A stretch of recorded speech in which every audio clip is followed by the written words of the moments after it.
اعوذ باللہ من الشیطان الرجیم بسم اللہ الرحمن الرحیم رب اشرح لی صدری ویسر لی امری واحلل عقدۃ من لسانی یفقہوا قولی اللہم صلی علی محمد وآل محمد وعجل فرجہم۔ کاشانہ بصیرت کے انتہائی محترم اور عزیز سامعین، السلام علیکم ورحمۃ اللہ وبرکاتہ۔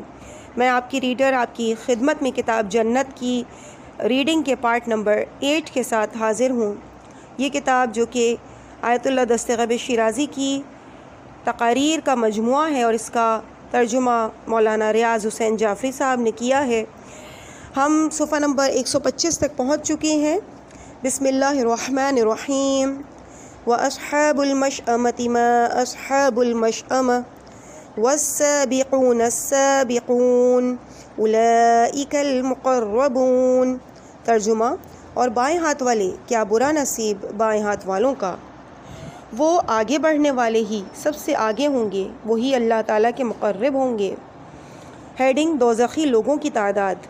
اصحاب شمال اور مشأمہ کی مناسبت سے ایک روایت تفسیر مجموع البیان میں منقول ہے کہ حضرت معاذ نے جناب رسول خدا صلی اللہ علیہ وآلہ وسلم سے آیت فتأتون افواجا کے معنی پوچھے ہیں تو آپ نے فرمایا یحشر عشرۃ اصناف من امتی اشتاتا قد میزهم اللہ۔ یہ کافی تفصیلی ہے، عربی میں پہلے تحریر ہے اور اس کے بعد اس کا ترجمہ ہے۔ میں ترجمہ آپ کے سامنے پیش کر رہی ہوں۔ ریفرنس ہے اس کا حدیث کا تفسیر مجموع البیان۔ ترجمہ: اے معاذ، تو نے بہت بڑی بات پوچھی ہے۔ آپ رو پڑے اور فرمایا قیامت کے دن گنہگاروں کی 10 فوجیں وارد ہوں گی۔ ہر گروہ کی مخصوص شکل ہوگی۔ ایک گروہ بندوں کی شکل میں ہوگا، آئی تھنک یہ بندروں ہے، اس میں را جو ہے وہ مٹا ہوا ہے آئی تھنک۔ ایک گروہ بندروں کی شکل میں ہوگا، دوسرا گروہ خنزیروں کی شکل میں ہوگا، تیسرا گروہ الٹا ہوگا یعنی سر نیچے اور پاؤں اوپر ہوں گے، چوتھا گروہ نابیناؤں کا ہوگا، پانچواں گروہ گونگے بہروں کا، چھٹا گروہ اپنی زبان کو چباتے ہوئے آئے گا، ساتواں گروہ کے ہاتھ پاؤں کٹے ہوئے ہوں گے، آٹھویں گروہ کی شرمگاہیں ایسی ہوں گی کہ اس سے بدبو اٹھ رہی ہوگی کہ جس سے اہل محشر تنگ ہو جائیں گے، نویں گروہ والے جہنم کے کنارے لٹکے ہوئے ہوں گے تاکہ باقی مخلوق حساب سے فارغ ہو تو ان کو اوندھے منہ جہنم میں ڈال دیا جائے، 10ویں گروہ نے آگ کا لباس پہنا ہوا ہوگا۔ ہیڈنگ: چغل خوروں کی شکل بندر جیسی ہوگی۔ معاذ نے عرض کیا کہ آخر یہ 10 گروہ کن لوگوں پر مشتمل ہیں؟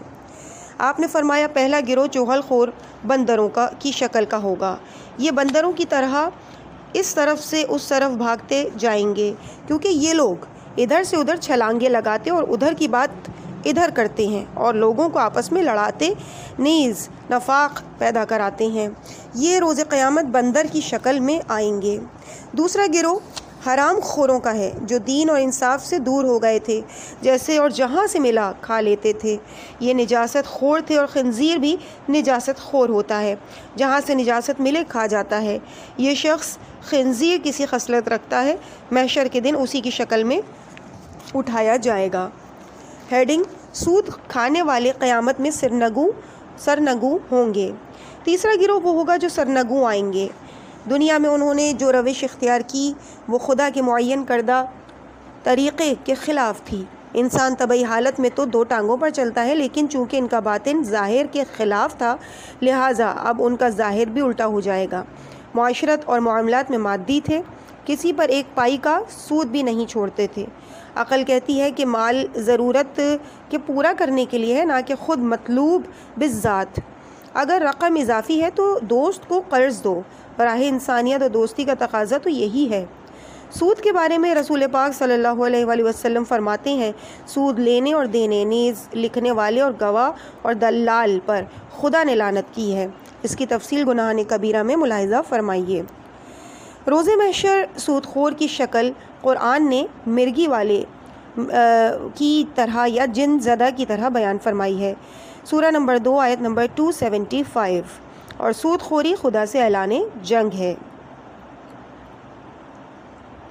سورہ نمبر 2 آیت نمبر 276۔ چوتھا گروہ وہ لوگ ہیں جو اپنی زبان کو مسلسل کاٹ رہے ہوں گے اور خون اور پیپ ان کے منہ سے جاری ہوں گے۔ یہ وہ قاضی ہیں جنہوں نے حق کے خلاف فیصلہ کیا۔ یہ عالم بے عمل تھے، ان کے اقوال ان کے اعمال کے برعکس تھے۔ یہ حلال اور حرام کو جانتے تھے اور خوب واعظ و نصیحت کرتے تھے، لیکن خود عمل نہیں کرتے تھے، اور یہی روز محشر زیادہ حسرت کرنے والے ہوں گے۔ اہل جہنم ان کی بدبو سے اذیت اٹھائیں گے، کیونکہ بدترین مخلوق عالم بے عمل ہوگا۔ پانچواں گروہ نابیناؤں کا ہوگا۔ یہ وہ لوگ ہیں جنہوں نے حق کی پرواہ نہ کی اور باطل کا حکم دیا، جنہوں نے اپنی رعایا پر ظلم کیے۔ خلاصہ یہ کہ ظالم حاکم اس رنگ میں ہوں گے۔ چھٹا گروہ ان لوگوں کا ہوگا جو گونگے اور بہرے ہوں گے، جو خود پسند ہیں، اپنی ہر بات کو حق سمجھتے ہیں اور اپنے آپ میں مغرور ہیں، اور راہ بندگی نیز عجز و انکساری سے بے نیاز اور منحرف ہیں۔ ساتواں گروہ ان لوگوں کا ہوگا جن کے ہاتھ پاؤں کٹے ہوئے ہوں گے اور یہ اپنے ہمسائے کو ہمیشہ تکلیف پہنچاتے تھے۔ بحار الانوار میں رسول پاک صلی اللہ علیہ وآلہ وسلم سے مروی ہے کہ آپ نے فرمایا، جو شخص اپنے ہمسائے کو تکلیف پہنچائے تو خدا اس پر بہشت کی بو حرام کر دیتا ہے اور جہنم واجب کر دیتا ہے۔ آٹھواں گروہ جن کی شرمگاہوں سے بدبو آئے گی۔ یہ وہ لوگ ہیں جو شہوت اور حرام لذتوں سے زندگی آلود کیے ہوئے تھے، کسی حرام سے پرہیز نہ کرتے تھے، اپنے اموال سے راہ خدا میں کچھ نہ دیتے تھے۔ نواں گروہ وہ ہے جن کو آگ کی شاخوں سے لٹکایا جائے گا۔ یہ حاکم وقت کے جاسوس تھے اور ان کو لوگوں کی خبریں دیتے تھے جس سے لوگوں کو تکلیف پہنچتی تھی۔ دسواں گروہ وہ جن کے لباس آگ کے ہوں گے، یہ متکبر اور فخر و ناز کرنے والے ہوں گے۔ ہیڈنگ: عبادت میں پیش قدمی کرنے والے نسبی سابق ہوں گے۔ ہم نے پہلے عرض کیا کہ سابق مطلق تو حضرت علی علیہ السلام ہے، لیکن نسبی سابق بھی ہیں جو بعض امور میں دوسروں کی نسبت سابق ہوں گے۔ تفسیر منہج الصادقین میں مولا امیر المومنین علیہ السلام نے سابقین کا مرتبہ ذکر فرمایا ہے۔ آپ نے ان کے بارے میں فرمایا ہے کہ جو لوگ نماز باجماعت میں سب سے پہلے آئے ہیں، اسی طرح اوقات نماز میں بھی ایسے پابند ہیں کہ قبل از وقت نماز وضو کر کے بارگاہ ایزدی میں حاضر ہونے کے لیے خود آمادہ ہو جاتے ہیں، تاکہ جو ہی نماز کا وقت ہو تو داخل ہو جائیں، جیسا کہ سابقین کے سردار مولا علی علیہ السلام کرتے تھے۔ جنگ صفین میں وقت زوال ہوا تو حضرت علی علیہ السلام نے اوپر آسمان کی جانب دیکھا۔ ابن عباس نے عرض کیا کہ آپ نماز کے وقت کو دیکھ رہے ہیں؟ فرمایا، ہاں، ہماری یہ جنگ سوائے نماز قائم کرنے کے اور کسی مقصد کے لیے نہیں ہے۔ 19 رمضان کی صبح جب آپ کی پیشانی زخمی تھی، جب آپ کو اٹھا کر باہر لے جایا جا رہا تھا تو نظر وقت فجر پر پڑی۔ آپ نے فرمایا، تو نے کبھی علی کو سویا ہوا نہیں دیکھا، لیکن آج میں زخمی ہوں۔ اس طرح حج کی نسبت علی علیہ السلام پیش قدمی کرتے ہیں کہ کہیں ایسا نہ ہو کہ استطاعت میں تاخیر ہو جائے، اور نہ زکوٰۃ و خمس کے نکالنے میں دیر کرتے۔ خلاصہ، ہر عبادت خواہ واجب ہو خواہ مستحب، علی اس میں سبقت لے جاتے ہیں اور مستضعفین کی مدد کرنے میں دریغ اور تاخیر نہیں کرتے۔ یہ افراد بھی سابق ہیں، لیکن سابقین نسبی، یعنی بعض امور میں دوسروں کے سابق ہیں، جبکہ سابق مطلق تمام امور میں ائمہ چہاردہ معصومین علیہم السلام کی ذوات مقدسہ ہے۔ منہم سابق بالخیرات سے مراد امام معصوم ہیں۔ علم و عمل میں سابق اور درست ہیں۔ اس زمن میں بہت سی روایات موجود ہیں، جن میں سے عمدہ ترین ابن عباس کی روایت ہے جو بیان کی جا چکی ہے۔ آپ کے مقام علم میں یہی دو جملے ہیں کہ لو کشف الغطاء ما ازددت یقینا، بحار الانوار کی جلد نمبر 9۔ اگر تمام تر پردے اٹھا لیے جائیں تو میرے علم میں اضافہ نہ ہوگا۔ اور دوسری روایت میں ہے کہ آپ نے ارشاد فرمایا، سلونی قبل ان تفقدونی، مجھ سے پوچھو اس سے قبل کہ تم مجھے نہ پاؤ۔ اس کے بعد صفحہ نمبر 132 پہ اگلی تقریر کا آغاز ہو رہا ہے۔ بسم اللہ الرحمن الرحیم، والسابقون السابقون اولئک المقربون فی جنات النعیم۔ اور آگے بڑھنے والے ہی سب سے آگے ہوں گے، اللہ تعالیٰ کے مقرب ہوں گے، وہ نعمتوں والی جنت میں ہوں گے۔ انسان اس دنیا میں ایک مسافر کی طرح ہے کہ کچھ دیر عالم غربت میں ٹھہرتا ہے، پھر واپس لوٹ جاتا ہے۔ گویا ایک سرمایہ تھا جس سے سوداگری کر کے واپس وطن لوٹ آیا۔ یہ عمر عزیز بھی گراں بہا سرمایہ ہے جو اس دنیا میں صرف ہوتا ہے تاکہ مرنے کے بعد آخرت میں کام آئے۔ روز قیامت کافر آرزو کریں گے، وَيَقُولُ الْكَافِرُ يَا لَيْتَنِي كُنْتُ تُرَابًا، سورہ نمبر 78 کی آیت نمبر 40، یعنی کاش ہم مٹی ہوتے اور بشر نہ ہوتے، کاش کوئی تدارک کیا ہوتا، زندگی ایک سے زیادہ تو نہیں، جو آ گیا دوبارہ واپس نہ جائے گا، خواہ جتنی ہی التماس کرتا رہے۔ قال رب ارجعونی لعلی اعمل صالحا فیما ترکت کلا، سورہ نمبر 23 آیت 99۔ ترجمہ، وہ کہے گا اے میرے پروردگار مجھے دنیا میں واپس بھیج دے تاکہ جس دنیا کو میں چھوڑ آیا ہوں اس میں نیک عمل کروں، یہ ہرگز نہیں ہوگا۔ یہ چیزیں کہنے کا مقصد یہ ہے کہ ہم سب اس سفر کے لیے تیار ہو جائیں۔ کیا ہم نے فکر کی کہ ہم اصحاب یمین میں سے ہیں یا اصحاب شمال سے، تاکہ وقت ضائع کیے بغیر اپنے گزشتہ کا جبران کریں؟ ہیڈنگ، کیا کوئی کام نہ کریں؟ جو لوگ یہ باتیں سنتے ہیں ان کے نفس ہوا پرستی کی وجہ سے کہتے ہیں کہ اس دنیا میں کیا کریں، کیا اس زندگی کا کام چھوڑ دیں؟ تو جواب یہ ہے کہ اگر دنیا کو آخرت کے لیے چاہتے ہو تو یہ خود خدا کی چاہت ہے، اور یہ کہ اگر آخرت میں حساب ہوگا، کیونکہ جو شخص کوئی کام کرے مثلا تجارت، زراعت، صنعت وغیرہ، تو اگر وہ امر خدا کی اطاعت میں ہے تو القید علی عیالہ کالمجاہدی فی سبیل اللہ، یعنی جو شخص بھی اپنے عیال کے لیے روزی کماتا ہے ایسا ہے کہ جیسے اللہ کی راہ میں جہاد کرتا ہو۔ ہیڈنگ، کوشش برائے معیشت عبادت ہے۔ خدا نے سب مخلوق کو رزق دینے کی ضمانت دی ہے۔ وَمَا مِن دَابَّةٍ فِي الْأَرْضِ إِلَّا عَلَى اللَّهِ رِزْقُهَا، سورہ نمبر 11 آیت نمبر 6۔ ترجمہ، اور زمین پر چلنے والوں میں سے کوئی بھی نہیں مگر یہ کہ اس کا رزق اللہ تعالیٰ کے ذمے ہے۔ یہ حکمتیں اور مصلحتیں ہیں کہ ہر شخص کو حکم ہے کہ کام میں مشغول رہے اور کمائے۔ یہ نہیں ہے کہ خدا روزی دینے کے لیے میرے اور تمہارے کسب و کار کا محتاج ہے، البتہ اس کسب و کار میں کچھ وقت لگائے، نہ کہ یہ کہ اتنا حریص ہو کہ ہر وقت مصروف رہے اور اس کا تمام ہم و غم یہی زندگی ہو اور آخرت کو ثانوی حیثیت دے۔ انسان کا عمدہ ترین کام سفر آخرت کے لیے زاد راہ اکٹھا کرنا ہے۔ قرآن صریحاً فرماتا ہے، سورہ والنجم کی آیت نمبر 39 سے 41، وَأَن لَيْسَ لِلْإِنسَانِ إِلَّا مَا سَعَى وَأَنَّ سَعْيَهُ سَوْفَ يُرَى ثُمَّ يُجْزَيْهُ الْجَزَاءَ إِلَّا وَفَاءَ، یعنی انسان کے لیے وہی کچھ ہے جس کی وہ کوشش کرتا ہے، اور جس کی بھی وہ کوشش کرتا ہے عنقریب اسے دیکھ لے گا اور صلہ پا لے گا۔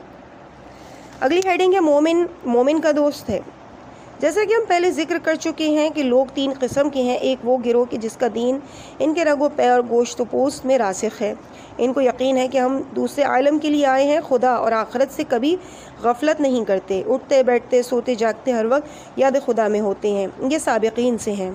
ایسے لوگوں کا قرآن نے اس طرح تذکرہ کیا ہے، الذین یذکرون اللہ قیاما وقعودا وعلی جنوبہم، سورہ آل عمران کی آیت نمبر 191، جو اٹھتے اور بیٹھتے اور کروٹوں پر لیٹے اللہ کو یاد کرتے ہیں۔ دوسرا گروہ پہلے کے بالکل مقابل ہے کہ ان کا ہم و غم یہی دنیا ہے، خواہشات نفس کی پیروی ان کا مشغلہ ہے۔ ایسے لوگوں کے بارے میں ارشاد الہی ہے، اخلد الی الارض واتبع ہواہ، سورہ اعراف کی آیت نمبر 176، یعنی زمین کی طرف جھک گیا اور اس نے اپنی خواہش کی پیروی کی۔ ان کا خیال ہے کہ گدھے گائے کی طرح ہمارا بھی حساب و کتاب نہیں، یہی دنیا ہے، مر جائیں گے تو ختم ہو جائیں گے۔ یہ خدا اور آخرت کو بھول گئے ہیں اور خدا نے بھی ان کو بھلا دیا ہے۔ تیسرا گروہ وہ ہے جو پہلے اور دوسرے گروہ کے درمیان ہے، یہ اصحاب یمین میں سے ہیں، جو ایمان رکھتے ہیں، سفر آخرت کی تیاری میں لگے ہوئے ہیں، لیکن کبھی شیطان شیطانی لشکر سے شکست کھا جاتے ہیں اور کمزور ہو جاتے ہیں، اور اپنی کمزوری کی وجہ سے خواہشات نفس کو روند نہیں سکتے۔ یہ نصیحتیں اور وعظ مومن کی تقویت کے لیے ہیں تاکہ طاقت پیدا کریں اور شیطان سے مقابلہ کریں۔ روایت میں ہے کہ ایک مومن دوسرے مومن کا بازو ہے، وہ اپنے برادر ایمانی کی مدد کرتا ہے۔ یہی وعظ و نصیحت آخرت کی یاد آوری اور طاقت کا اور رفاقت کا حق ادا کرنا۔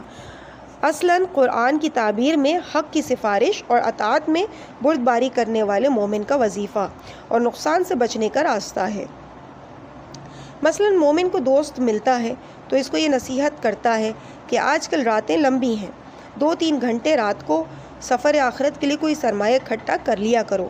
روایت میں ہے کہ جو شخص ساری رات سوتا ہے وہ روز محشر غریب ہو کر آئے گا، اس کے پاس کچھ نہیں ہوگا۔ ہیڈنگ: اصحاب یمین کا مددگار خدا ہے۔ اصحاب یمین نہ سابقین کی طرح ہیں، نہ مکمل خیر والے، اور نہ اصحاب شمال کی طرح ہیں کہ سابقین کے مقابل ہوں، بلکہ ان دونوں کے مابین ہیں۔ شیطان انہیں اپنی طرف کھینچتا ہے، اور اسباب ہدایت الہی ان میں سے ایک مومن کے وعظ و نصیحت ہے، وہ خدا کی طرف کھینچتے ہیں۔ یہ کشمکش میں ہوتے ہیں، خدا ان کی مدد فرماتا ہے، اگرچہ شیطانوں کی کوشش یہ ہوتی ہے کہ اس کو اصحاب شمال سے بنائیں، لیکن خدا لطف کرتا ہے اور ملائکہ کے الہام کے ذریعے ان کی حفاظت کرتا ہے۔ شیطان کے چکر میں نہیں جانے دیتا جب تک یہ خود ہدایت الہی کا انکار نہ کر دیں۔ مروی ہے کہ جب سے حضرت آدم علیہ السلام کو پیدا کیا گیا، شیطان کی ان کے ساتھ اور ان کی اولاد کے ساتھ ایک دشمنی ہے۔ آدم نے عرض کی، پروردگار میری ذریت تو ضعیف ہے، شیطان کو ان پر مسلط ہے، تو آواز ربی آئی، وَلَا يُولَدُ لَهُ وَلَدٌ إِلَّا جُعِلَ مَعَهُ مَلَكٌ أَوْ مَلِكَانِ يَحِفْظَانِهُ، یعنی سفینۃ البحار جلد نمبر 1 کا صفحہ نمبر 100 کا ریفرنس، یعنی ہر شیطان کے مقابل ایک فرشتہ پیدا کروں گا جو شیطانی وسوسوں کو تمہاری اولاد سے دور کرتا رہے گا۔ ہیڈنگ: حضرت علی کا فریاد رسی کرنا فضل خدا ہے۔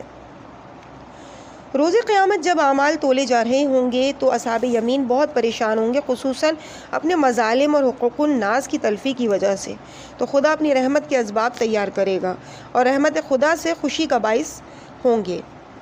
بہار الانوار کی جلد نمبر 3 میں شفاعت کی بحث میں ہے کہ حضرت امام حسن عسکری علیہ السلام سے ایک مفصل روایت ہے، ہمارا مقصود صرف مطلوبہ جملے کا تذکرہ ہے۔ امام علیہ السلام فرماتے ہیں، جیسے ہی محبان اہل بیت حرکت سے رک جائیں گے اور حقوق الناس کی تلفی اور اپنے مظالم کی وجہ سے پریشان کھڑے ہوں گے تو حضرت امیر المومنین علیہ السلام ان کی فریاد رسی کریں گے، اپنا ایک عمل اپنے محبوب کو دیں گے، اپنا عمل اپنے محبوں کو دیں گے، وہ عمل تمام محبین میں تقسیم ہوگا اور تمام محبوں کے لیے کافی ہوگا۔ وہ عمل لیلۃ المبیت میں حضرت کا ایک آہ لینے کا عمل ہوگا۔ علی علیہ السلام کے اس عمل عظیم کے بارے میں ارشاد خداوندی ہے، سورہ بقرہ کی آیت نمبر 207، وَمِنَ النَّاسِ مَن يَشْرِي نَفْسَهُ ابْتِغَاءَ مَرْضَاتِ اللَّهِ وَاللَّهُ رَءُوفٌ بِالْعِبَادِ، یعنی اور لوگوں میں سے کوئی ایسا بھی ہے جو اللہ تعالیٰ کی رضامندیوں کو حاصل کرنے کے لیے اپنی جان کو بیچ دیتا ہے، اور خداوند تعالیٰ ایسے بندوں پر بڑی ہی شفقت کرنے والا ہے۔ ہیڈنگ: محبان اہل بیت پر فضل خداوندی۔ لیلۃ المبیت یعنی شب ہجرت، جب پیغمبر کے بستر پر مولا علی علیہ السلام سوئے، اپنی جان کو ان پر قربان کرنے کے لیے آمادہ ہوئے اور اپنے اس عمل سے پیغمبر کو مشرکین کے گزند سے محفوظ فرمایا، نیز دین خدا کو قیامت تک کے لیے باقی رکھا، تو اس وقت ہر سانس کے ثواب کو خدا ہی جانتا ہے۔ جب ہر مومن کے پاس اس کا حصہ پہنچے گا تو اس کی برائیاں نیکیوں میں بدل جائیں گی اور مومنین کے درجات بلند ہو جائیں گے۔ دوسری روایت کو سید بحرانی نے نقل کیا ہے کہ پیغمبر خدا صلی اللہ علیہ وآلہ وسلم، علی علیہ السلام، زہرا سلام اللہ علیہا اور حسنین علیہ السلام نے اپنے شیعوں اور محبان اہل بیت کو قیامت تک یاد فرمایا ہے۔ رسول خدا فرماتے ہیں کہ میں نے اپنے آدھے اعمال اپنی امت میں تقسیم کر دیے۔ مولا علی نے بھی فرمایا میں نے بھی اپنے آدھے اعمال شیعوں میں تقسیم کر دیے۔ حضرت زہرا اور امام حسنین نے بھی یہی فرمایا۔ جبرائیل نازل ہوئے اور عرض کی کہ خداوند متعال فرماتا ہے میں آپ سے زیادہ ان کو دوست رکھتا ہوں، ان کے تمام گناہ معاف کر دوں گا، بس صرف ایک یہی امید کی کرن ہے، ورنہ ہماری یہ کمزوری اور مکر شیطان نیز ہماری بے عملی ہمیں کہاں سے کہاں لے جاتی ہے۔ شعر تحریر ہے کہ سعدی مگر از خرمن اقبال بزرگان، یک خوشائے بخشند کے ماتخ میں نقشیتم۔ اس کے بعد ہیڈنگ ہے سابقین کا آخر میں کیوں ذکر فرمایا؟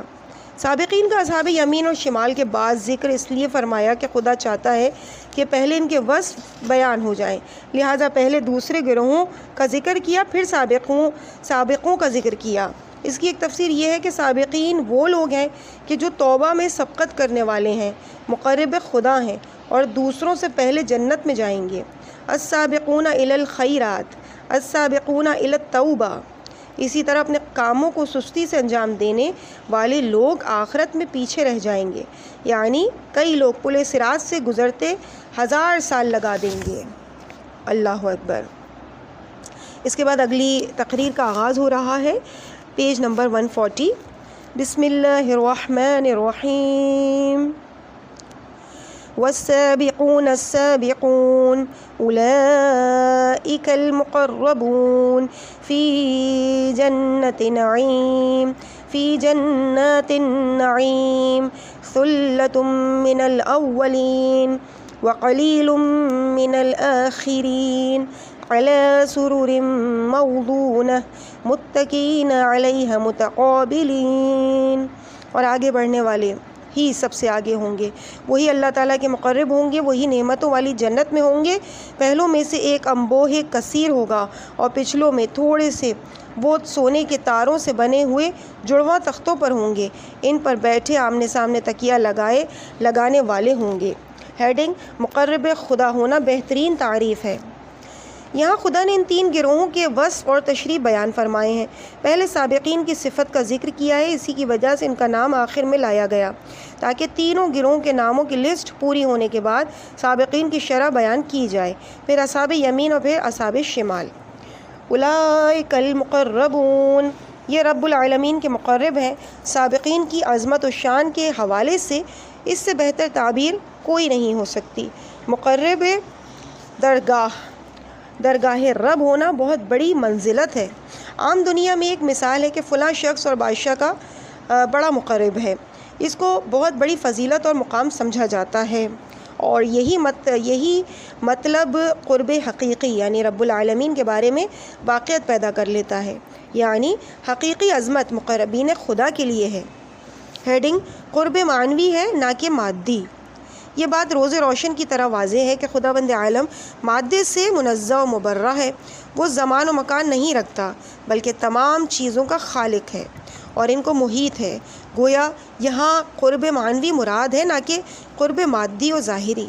لہٰذا ایک مفسر نے جالب نقطہ بیان فرمایا ہے کہ آیہ شریفہ میں تعبیر المقربون ہے،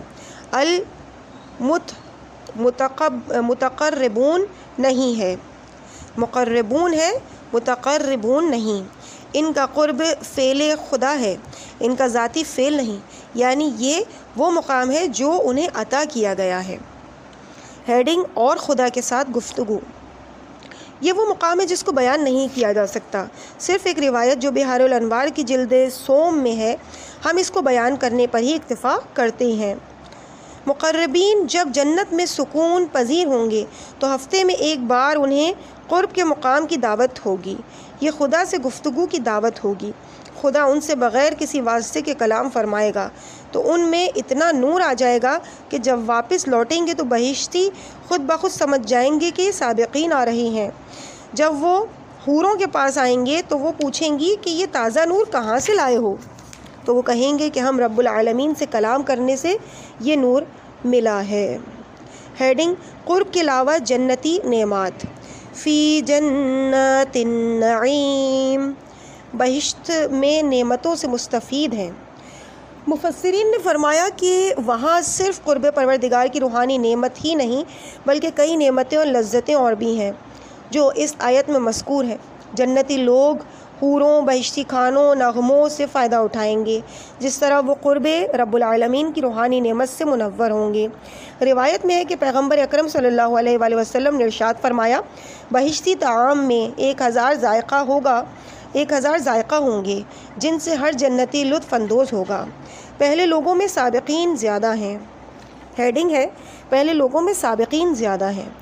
ثلۃ من الاولین وقلیل من الآخرین، گزشتہ سے زیادہ اور بعد والوں سے کم۔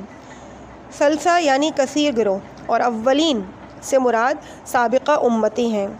حضرت آدم ابو البشر سے لے کر خاتم الانبیاء صلی اللہ علیہ وآلہ وسلم تک کا گروہ اولین ہے اور زمانے رسالت رسول اکرم سے لے کر تا قیام قیامت آخرین ہے۔ اسی وجہ سے رسول خدا کو پیغمبر آخر الزماں کہا جاتا ہے۔ افراد کی تعداد کے حوالے سے ظاہر ہے کہ 1,24,000 پیغمبروں اور ان کے پیروکار امت آخر الزماں میں سے ہیں۔ صدیاں ہو گئی ہیں اور زمانے بیت گئے ہیں، گزشتگانے ایک طرف اور یہ پیغمبر ایک طرف، لہٰذا ان سب کی تعداد بہت زیادہ ہے۔ دوسرا نقطہ یہ کہ سابقین میں سے ہونا اس امت میں گزشتہ امت کے سابقین سے مراتب کے لحاظ سے بلند ہونا بہت مشکل ہے۔ شیطان بھی کئی حربے رکھتا ہے، اگر کوئی سابقین سے ہونا چاہے تو اسے چاہیے کہ ہر شے سے گزر جائے۔ ہیڈنگ: بہشت میں جانے والے مسلمان دوسری امتوں سے زیادہ ہیں۔ بعض مفسرین نے ذکر کیا ہے کہ اس آیہ شریفہ یعنی بریکٹ میں ہے کہ گزشتہ لوگوں سے ایک کثیر گروہ اور آخرین سے تھوڑے سابقین سے ہیں۔ اس آیہ شریفہ اور ایک روایت جو کہ پیغمبر اکرم سے وارد ہوئی ہے کے درمیان تضاد نہیں کہ آپ نے فرمایا، قال رسول اللہ اہل الجنت 20 و100 صف هذه الامت منها 80 صفا، بہار الانوار کی جلد نمبر 3 کا صفحہ نمبر 200۔ ترجمہ ہے کہ اہل بہشت کی 100 صفیں ہوں گی، 80 صفیں اس میں میری امت کی ہوں گی، یعنی 2/3 جنتی مسلمان ہیں۔ یہ تضاد ہرگز نہیں، کیونکہ بہشتی سے مراد اصحاب یمین ہیں جن میں مسلمان زیادہ ہیں، لیکن سابقین سابقہ امتوں سے زیادہ ہیں اور مسلمانوں میں سے کم ہیں۔ صراط مستقیم کی مشہور تعریف کے بال سے باریک اور تلوار سے تیز اور ان سابقین کا راستہ ہے کہ جنہوں نے ایک عمر مجاہدہ کیا ہے۔ ہیڈنگ: پیغمبر اکرم صلی اللہ علیہ وآلہ وسلم کا زمانہ بہترین زمانہ تھا۔ اس آیہ شریفہ کی دوسری وجہ نزول یہ ہے کہ یہ اولین و آخرین کے متعلق ہے۔ اوائل اسلام میں سابقین زیادہ تھے لیکن آخری زمانے میں کم ہوں گے، یعنی رسول پاک کے زمانے کے قریب لوگوں میں سابقین زیادہ ہیں۔ جو زمانہ رسول اسلام سے دور ہوتا گیا، بدبخت بڑھتے گئے اور سابقین کم ہوتے چلے گئے۔ دوسرے لفظوں میں اسی حدیث شریف میں فرمایا، خیر القرون قرنی ثم ما وإلا لها، فرمایا کہ بہترین زمانہ میرا زمانہ ہے، میرے بعد کے زمانے پست ہوتے جائیں گے۔ ہیڈنگ: مہاجرین نے دنیا کو پس پشت ڈال دیا۔ زمانہ رسول صلی اللہ علیہ وآلہ وسلم میں 400 لوگوں نے مشرکین کے خوف سے اپنے گھروں، زمینوں، کاروبار کو چھوڑ دیا اور پیغمبر کے ساتھ ہجرت کر کے وہ اپنی زندگی کی ہر چیز سے گزر گئے، تب جا کر دین کو محفوظ کیا۔ مدینے میں لوگ بالکل تنگ دست اور فقیر تھے اور فرمان خدا پر عمل کرتے رہے۔ جب زکوٰۃ آتی تو ان کو دی جاتی۔ وہ ایک مٹھی بھر کھجوروں سے زندگی گزارنے کے عادی ہو چکے تھے۔ خدا نے قرآن میں ان کی تعریف فرمائی، للفقراء الذین احصروا فی سبیل اللہ، یعنی تمہاری خیرات کے مستحق وہ حاجت مند ہیں کہ جو خدا کی راہ میں گھیر لیے گئے ہیں۔ سورہ بقرہ کی آیت نمبر 273۔ اور پیغمبر کو سفارش فرمائی کہ وَلَا تَعْدُ عَيْنَاكَ عَنْهُمْ، سورہ کہف کی آیت نمبر 28، ان سے آنکھیں نہ پھیرنا۔ ایک دن انہی اصحاب صفہ میں سے ایک نے پیغمبر کے سامنے اظہار کیا کہ ہم خوراک ہماری خوراک صرف ایک مٹھی بھر کھجوروں تک محدود ہوتی ہے۔ تو رسول نے فرمایا میرے بعد دنیا تمہارے لیے منہ کھول دے گی۔ ایک نے عرض کیا کہ کیا اس میں ہماری عمر کا جز بھی ہے؟